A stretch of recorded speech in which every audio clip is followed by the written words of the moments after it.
L'achat local, c'est une priorité pour conserver nos marchés de proximité. Selon la FCEI, savez-vous que pour chaque dollar dépensé localement, 66 sous demeurent dans l'économie ici en Montmagny-Lillet?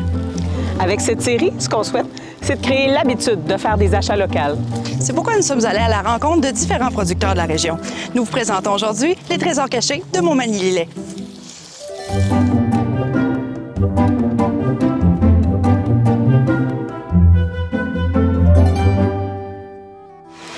Aujourd'hui, nous sommes du côté de la municipalité de Lillet dans le décor enchanteur de l'Auberge des Glacis. On a été invités à la tablée gourmande. Dans le fond, c'est une activité où des dizaines de producteurs qui sont fournisseurs de l'Auberge des Glacis se réunissent et se rencontrent enfin. La propriétaire nous explique pourquoi est-ce que c'est si important pour elle d'unir ces gens autour d'une même table. Je m'appelle Nancy Lemieux, je suis propriétaire de l'Auberge des Glacis depuis 18 ans maintenant. Aujourd'hui, c'est la tablée des producteurs. Ça faisait 5 ans qu'il n'y avait pas eu d'édition de la tablée, surtout avec la pandémie, tout ça. Alors, c'est la 5e édition. On réunit beaucoup de nos 70 producteurs. C'est vraiment génial parce que tout le monde vient souper, puis on fait un menu en fonction de ceux qui sont là aussi. Fait que ça fait à peu près 45 producteurs qui sont là aujourd'hui. Ce qu'on a réalisé avec les années, c'est que les producteurs sont vraiment en vase clos. Tout le monde travaille dans sa propre entreprise, puis il n'y a pas beaucoup de gens qui se connaissaient. Ils se connaissent de réputation, tout ça, mais c'est rare qu'ils vont aller se visiter un et l'autre.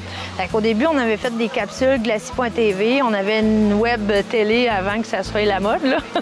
Puis on avait fait des capsules sur tous les producteurs, on s'est rendu compte que tout le monde aimait ça, aller voir un peu, avec les capsules, ils arrivaient à voir dans quel contexte les gens pouvaient créer, c'était qui la famille, le décor qu'il y avait autour d'eux aussi, t'sais.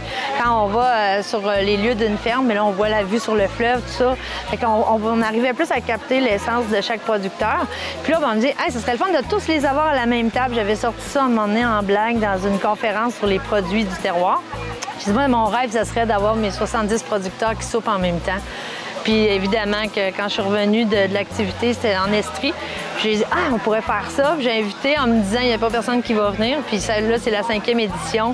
Puis à chaque année, il y avait tout le temps 40, 60 producteurs la première année qui avaient entre 40 et 60 toujours là, de producteurs qui venaient. Puis on prenait la liste de ceux qui étaient là, puis on concoctait le menu en fonction de chacun. Puis là, des fois, on rencontrait 3 personnes. Monsieur Bonneau pour le porc, le vignoble, le ricaneux. Hey, vous 3, vous êtes une terrine. on créait des liens. Puis c'était drôle parce que sans le savoir, les gens, ils s'assoyaient à la table ensemble, puis on se rendait compte que tous les fruits et légumes étaient ensemble, tous les alcools ensemble, les viandes, puis ça a créé des partenariats. Et les gens, ils se référaient aussi.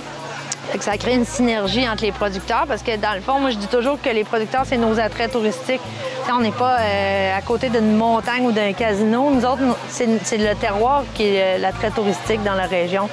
On a 70 attraits touristiques qui sont les producteurs. Fait que les clients, à cette heure, ils les connaissent et après le découvrir au fil des années. Pour lieu de rester juste une journée dans la région, bien, ils vont partir puis ils vont aller avec le petit panier au mois de septembre, octobre. Puis là, ils vont aller faire la tournée, ils vont aller voir Madame Bison, puis ils vont faire le tour, puis c'est vraiment le fun.